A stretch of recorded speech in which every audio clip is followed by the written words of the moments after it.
Hello everyone, Grandma here. I came across this recipe which is over 40 years old for buttery potato chip cookies.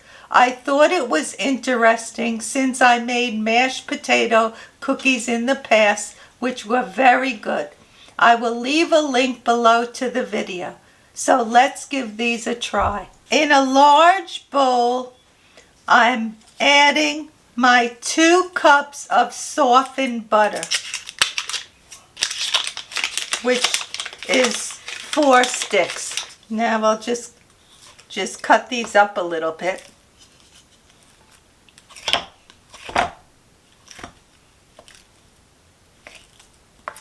And now I'm going to add 1 cup of sugar to the butter. And this is granulated sugar I'm adding to the butter. And then now what I have to do is I have to cream this.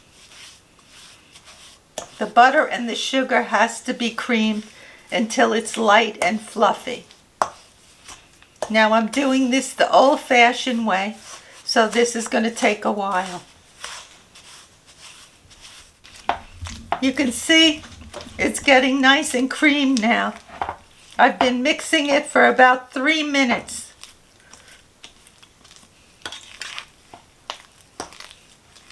Now I'm, like I said, doing it with the wooden spoon. If you do it with the electric mixer, it would be much faster. But I want to show that this is how they made it many years ago. This is the old-fashioned way of making cookies. Okay, so this is good now. So now I'm going to add my 1 teaspoon of vanilla extract. But I use pure vanilla extract. I don't like the imitation at all. I like the pure. To me, it's much better.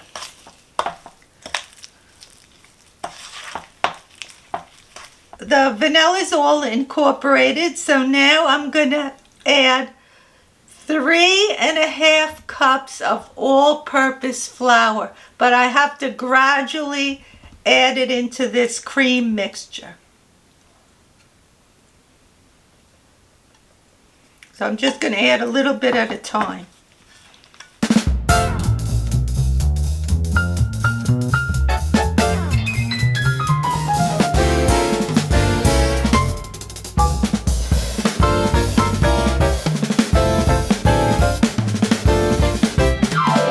It's a very stiff dough, and that's why you have to add the flour in gradually. But now you see it's all done. So if you want to get arm exercise, use a wooden spoon. And if you can't do it by hand, you have to get your electric mixer out. Now I have 2 cups of crushed potato chips. They say to use a thicker cut of potato chips with ridges, which I did. So now I have to put in the 2 cups of potato chips.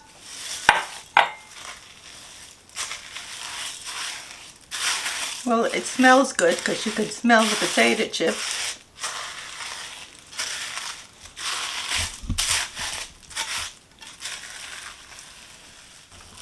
I think now the potato chips are all incorporated. And now the last item we're going to add is 3/4 cup of chopped walnuts. I bought a package of chopped walnuts, but if you don't have any, you have just the whole walnut, you could just chop it yourself. But this makes it easy.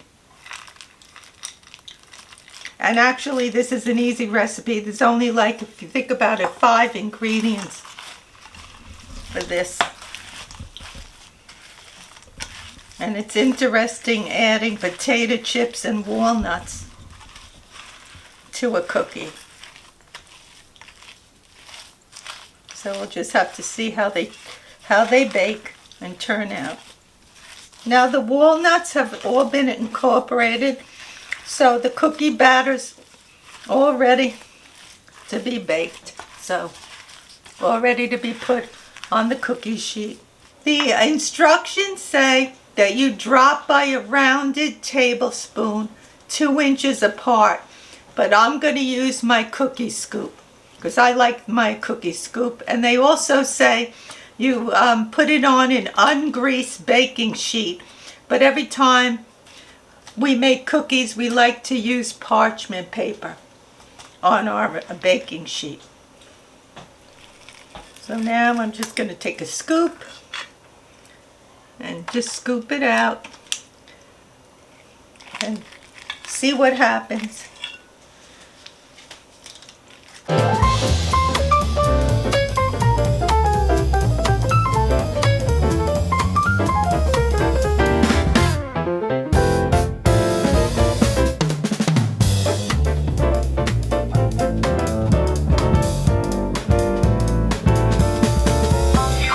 The 12 of them are on my cookie sheet. I have to put them in a 350-degree oven for 10 to 12 minutes until they get lightly browned.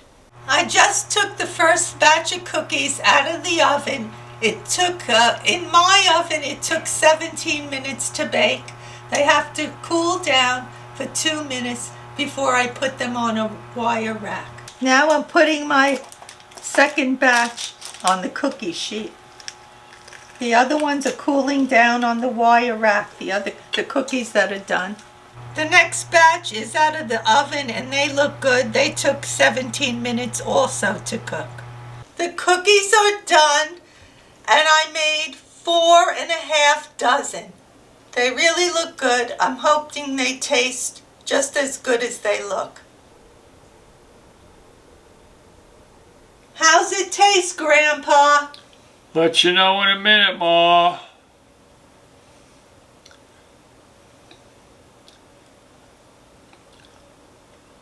They're very good, Ma. Very buttery. A little salty because of the potato chips in there. Potato chips are nice and crunchy. And the walnut was nice. These are a very different type of cookie. I've never had these before, but they are nice. Nice flavor to them, crunchiness to them, and what a different way to eat potato chips. They taste like a butter cookie with the flavor of potato chips and the walnuts. We wish you a happy holiday season.